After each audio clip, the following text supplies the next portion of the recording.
കഴിഞ്ഞ രാത്രി ഇസ്രായേൽ ഞെട്ടിത്തരിച്ച മണിക്കൂറുകളിലൂടെയാണ് കടന്നുപോയത്.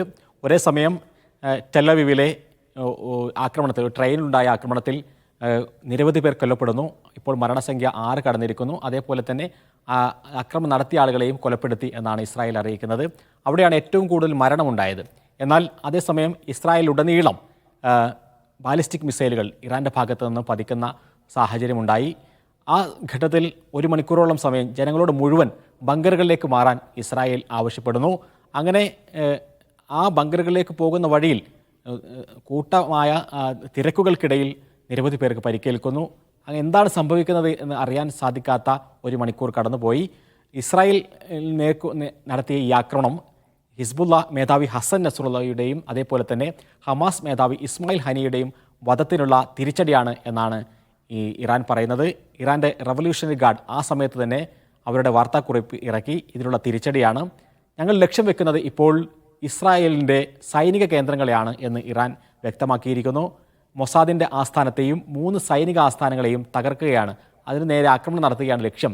ഇനി ഞങ്ങൾക്ക് നേരെ തിരിച്ചടിച്ചാൽ ഇതിനേക്കാൾ കൂടുതൽ ശക്തമായ ഒരു തിരിച്ചടി ഇസ്രായേൽ നൽകും എന്നും ഇപ്പോൾ ഇറാൻ അറിയിച്ചിരിക്കുകയാണ്. അതിനുശേഷം ഇസ്രായേൽ പ്രധാനമന്ത്രി ബെന്യാമിൻ നെതന്യാഹുവിൻ്റെ പ്രസ്താവന വന്നു. ഈ ആക്രമണത്തിന് കനത്ത വില ഇറാൻ നൽകേണ്ടി വരും എന്നുള്ളതാണ് ഇപ്പോൾ നെതന്യാഹു പറയുന്നത്.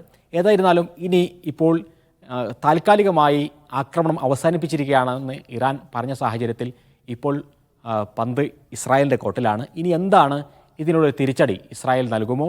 നൽകുകയാണെങ്കിൽ തന്നെ ഏത് തരത്തിലായിരിക്കും എന്നുള്ള ചർച്ചയാണ് ഇപ്പോൾ നടന്നുകൊണ്ടിരിക്കുന്നത്.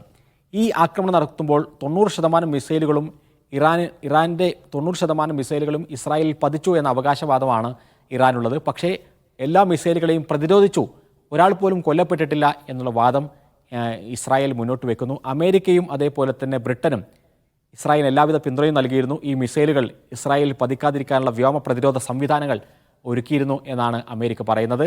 അമേരിക്ക ഇപ്പോൾ ഡെമോക്രാറ്റ് പാർട്ടിയും അതേപോലെ തന്നെ റിപ്പബ്ലിക്കൻ പാർട്ടിയും മത്സരിക്കുകയാണ് ഇസ്രായേലിന് പിന്തുണ നൽകാൻ. ഈ സാഹചര്യത്തിൽ ഇറാന് തീർച്ചയായും പ്രതിരോധിക്കാനുള്ള സാഹചര്യമുണ്ട്. ഇസ്രായേലിന് എല്ലാവിധ പിന്തുണയും നൽകും. അതേപോലെ തന്നെ എന്തൊക്കെ സാഹചര്യങ്ങളും സംവിധാനങ്ങളും ഇസ്രായേലിന് ആവശ്യമുണ്ടോ അത് മുഴുവൻ അയക്കും എന്ന് ഇപ്പോൾ US-ൻ്റെ 3 കേന്ദ്രങ്ങൾ, വൈറ്റ് ഹൗസും പെൻറ്റഗണും സ്റ്റേറ്റ് ഡിപ്പാർട്ട്മെൻറ്റും, ഈ 3 ഡിപ്പാർട്ട്മെൻറ്റും മത്സരിച്ചുകൊണ്ട് പ്രസ്താവനകൾ ഇറക്കുന്നു. അവർ വാർത്താസമ്മേളനം നടത്തുന്നു. ഇസ്രായേലിന് എല്ലാവിധ പിന്തുണയും അവർ പ്രഖ്യാപിക്കുകയാണ്.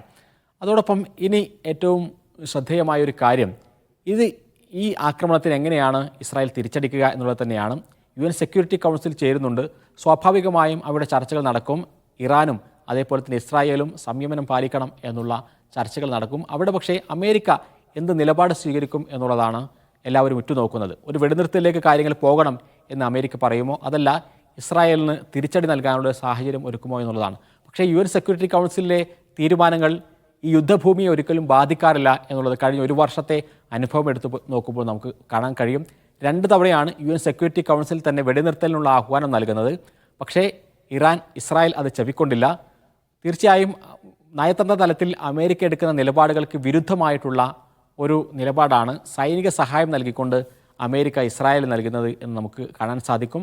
ഒക്ടോബർ 7-ന് ശേഷം യഥേഷ്ടം എന്താണോ ഇസ്രായേലിന് ആവശ്യമായത് ആ സാമ്പത്തിക സഹായവും സൈനിക സഹായവും ഇസ്രായേലിന് അമേരിക്ക തുടർന്നുകൊണ്ടിരിക്കുകയാണ്.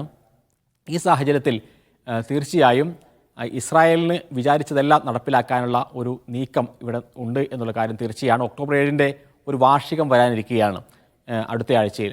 ആ ഒക്ടോബർ 7 വരുന്നതിന് മുമ്പ് പരമാവധി ഇടങ്ങളിൽ ആക്രമിച്ച് കീഴ്പ്പെടുത്തി ഈ യുദ്ധം വിജയിച്ചു എന്നൊരു പ്രതീതി സൃഷ്ടിക്കാൻ നെതന്യാഹു ശ്രമിക്കുകയാണ്. ഒരേ സമയം 5 ഇടങ്ങളിലാണ് ഇസ്രായേൽ ആക്രമണം നടത്തിക്കൊണ്ടിരിക്കുന്നത്. ഗസയിലും വെസ്റ്റ് ബാങ്കിലും ഒരു ആക്രമണം നടക്കുന്നു. ഒപ്പം ഹിസ്ബുള്ളക്കുമേലുള്ള സൈനിക നീക്കം നടക്കുന്നു. അതൊരു കരയുദ്ധത്തിൻ്റെ വക്കിലേക്ക് എത്തി നിൽക്കുന്നു. ഒപ്പം ഇറാനിലും സിറിയയിലും ആക്രമണം നടത്തി ഈ ഒരു മേഖലയാകെ ഒരു സംഘർഷഭരിതമാക്കുന്ന സാഹചര്യത്തിലേക്ക് ഇസ്രായേൽ നീങ്ങുകയാണ്. ഇനി ഇസ്രായേൽ ഇറാന് നേരെ ആക്രമണം നടത്തുകയാണെങ്കിൽ അത് ഏത് തരത്തിലായിരിക്കും? ഇപ്പോൾ തന്നെ നമുക്കറിയാം, ഹമാസ് മേധാവി ഇസ്മായിൽ ഹനിയെ ടെഹ്റാനിൽ വധിച്ചു. ഇബ്രാഹിം റയീസി ഹെലികോപ്റ്റർ അപകടത്തിൽ കൊല്ലപ്പെട്ടതിന് പിന്നിൽ മൊസാദാണ് എന്ന് ന്യായമായും ഇറാൻ സംശയിക്കുന്നു. ഒപ്പം IS എന്ന പേരിൽ വിവിധ ആക്രമണങ്ങൾ ഇറാനിലുണ്ടായി. ഇങ്ങനെയൊക്കെയുള്ള നേരിട്ട് ഞങ്ങളാണ് ഈ ആക്രമണം നടത്തിയത് എന്ന് പറയാത്ത രൂപത്തിലുള്ള ആക്രമണങ്ങളാണ് ഇതുവരെ ഇസ്രായേൽ ഇറാനിൽ നടത്തിയിരുന്നതെങ്കിൽ അതിനു പകരമായി നേരിട്ടുള്ളൊരു ആക്രമണത്തിലേക്ക് ഇസ്രായേൽ പോകുമോ? സ്വാഭാവികമായും ഒരു ആണവ തീർച്ചയായും സുഹൈൽ, ഞാൻ തിരിച്ചെത്താം. അത്തരം ചോദ്യങ്ങൾ തന്നെയാണ്. ഒരു നേരിട്ടുള്ള ആക്രമണത്തിലേക്ക് ഇസ്രായേൽ ഇപ്പോൾ കടക്കുമോ? ഇസ്രായേൽ വരും മണിക്കൂറുകളിൽ എന്ത് തീരുമാനിക്കുന്നു എന്നതിനെ ആശ്രയിച്ചു തന്നെയിരിക്കും പശ്ചിമേഷ്യയിലെ സംഘർഷ സാധ്യത ലഘൂകരിക്കപ്പെടുമോ അതോ വലിയൊരു യുദ്ധത്തിലേക്ക് കാര്യങ്ങൾ നീങ്ങുമോ എന്നുള്ളതൊക്കെ നമുക്ക് അറിയേണ്ടതുണ്ട്. എന്തായാലും